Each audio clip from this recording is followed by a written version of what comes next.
No, they are not making noise. The MPs are not. You know, we are all in this together. So just use as language that does not create some issues unnecessarily. We are in this economy together. What happens in budget making? You look at the money you have, then you distribute it among the ministries that exist, because every sector requires resources. So what we are saying is that we look and see how to budget with the funds that are available to ensure that education gets the funding that it requires.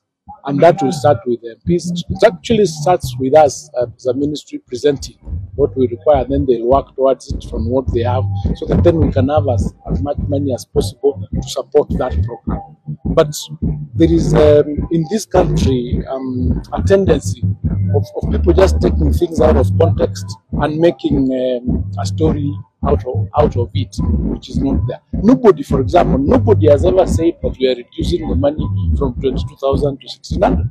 That was, I don't know where you got that from. Even my colleague never said anything close to that.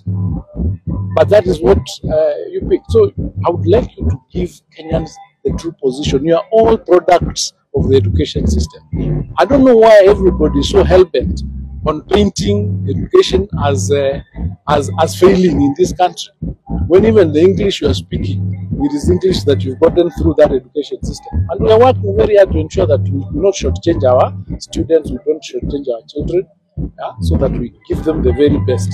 And this is not, it's not a one-person show.